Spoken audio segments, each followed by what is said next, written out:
এই দেখছেন মূল মন্দিরটা, ভিতরে সিলিং এর কাজটা দেখুন কত সুন্দর। এই হলো মন্দিরের মূল গর্ভগৃহ।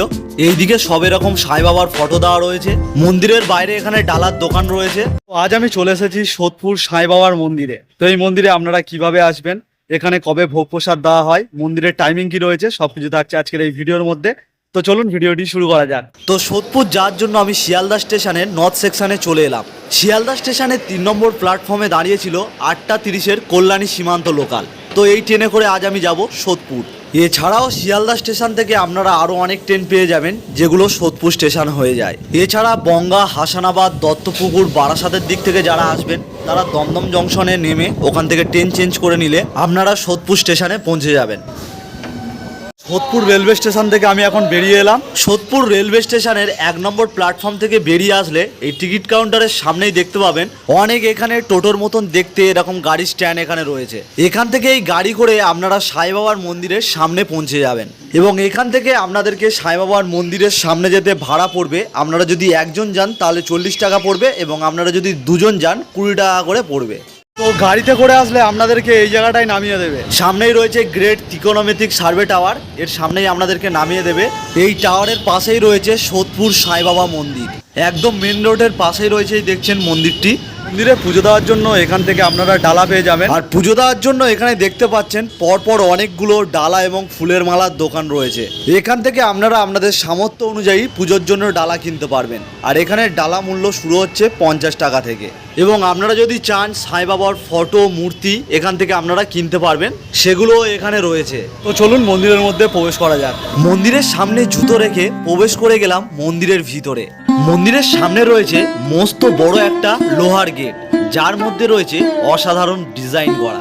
মূল মন্দিরে প্রবেশ করতেই দেখতে পাবেন কতটা পরিষ্কার পরিচ্ছন্ন এবং অনেকটা বড় এরিয়া নিয়ে রয়েছে এই মন্দির। মন্দিরের সামনেটাই রয়েছে এরকম একটি জায়গা, যার মধ্যে করা হয়েছে অনেক ফুলের চাষ, যার জন্য মন্দিরটাকে আরো দুর্দান্ত দেখায়। এবং এই ফুল গাছের সঙ্গে সঙ্গে রয়েছে মন্দিরের দু সাইডে এরকম সব ছোট ছোট গাছ লাগানো। পুরো মন্দির চত্বর জুড়ে ফ্লোরে বেচানো রয়েছে এরকম সাদা মার্বেল পাথর। তো এবার চলুন জেনে নেওয়া যাক এই মন্দিরের টাইমিং কি রয়েছে। এই মন্দিরটি প্রত্যেক দিন ওপেন থাকে সকাল 6টা থেকে দুপুর 12:30 পর্যন্ত। তারপর মন্দির বন্ধ হয়ে যায়, আবার ওপেন হয় বিকেল 3টে থেকে রাত্রির 8টা পর্যন্ত। এবং শুধুমাত্র রবিবার এবং বৃহস্পতিবার সারাদিন মন্দির খোলা থাকে সকাল 6টা থেকে রাত্রির 9টা পর্যন্ত। এবার চলুন মূল মন্দিরে প্রবেশ করা যাক। সামনেই দেখতে পাচ্ছেন মূল মন্দিরের ওপরের সিলিংটা কত সুন্দর ডিজাইন করা।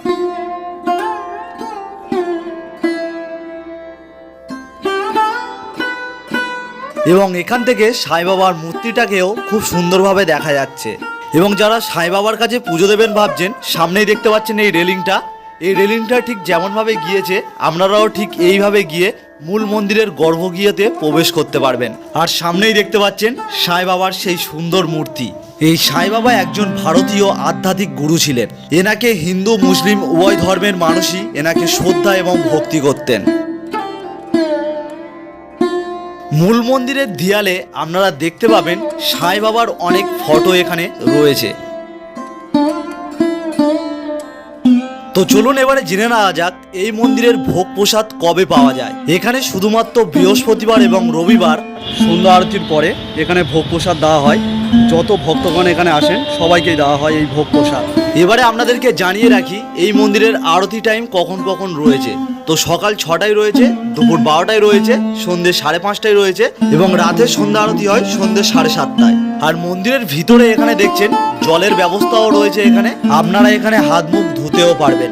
এখানে খুবই নিরিবিলি এবং শান্ত পরিবেশ। আপনারা চাইলে একবেলা অবশ্যই এখান থেকে ঘুরে যেতে পারেন। এবং যারা ভাবছেন যে মন্দিরের মধ্যে ধূপ মোমবাতি জ্বালাবেন, তারা দেখতেই পাচ্ছেন মন্দিরের বাইরে এরকম একটি জায়গা রয়েছে, এখানে আপনারা ধূপ মোমবাতি এগুলো জ্বালাতে পারেন। তো কেমন লাগলো আজকের সোদপুর সাই বাবা মন্দিরের ভিডিওটি যদি ভালো লাগে অবশ্যই একটি লাইক করে দেবেন।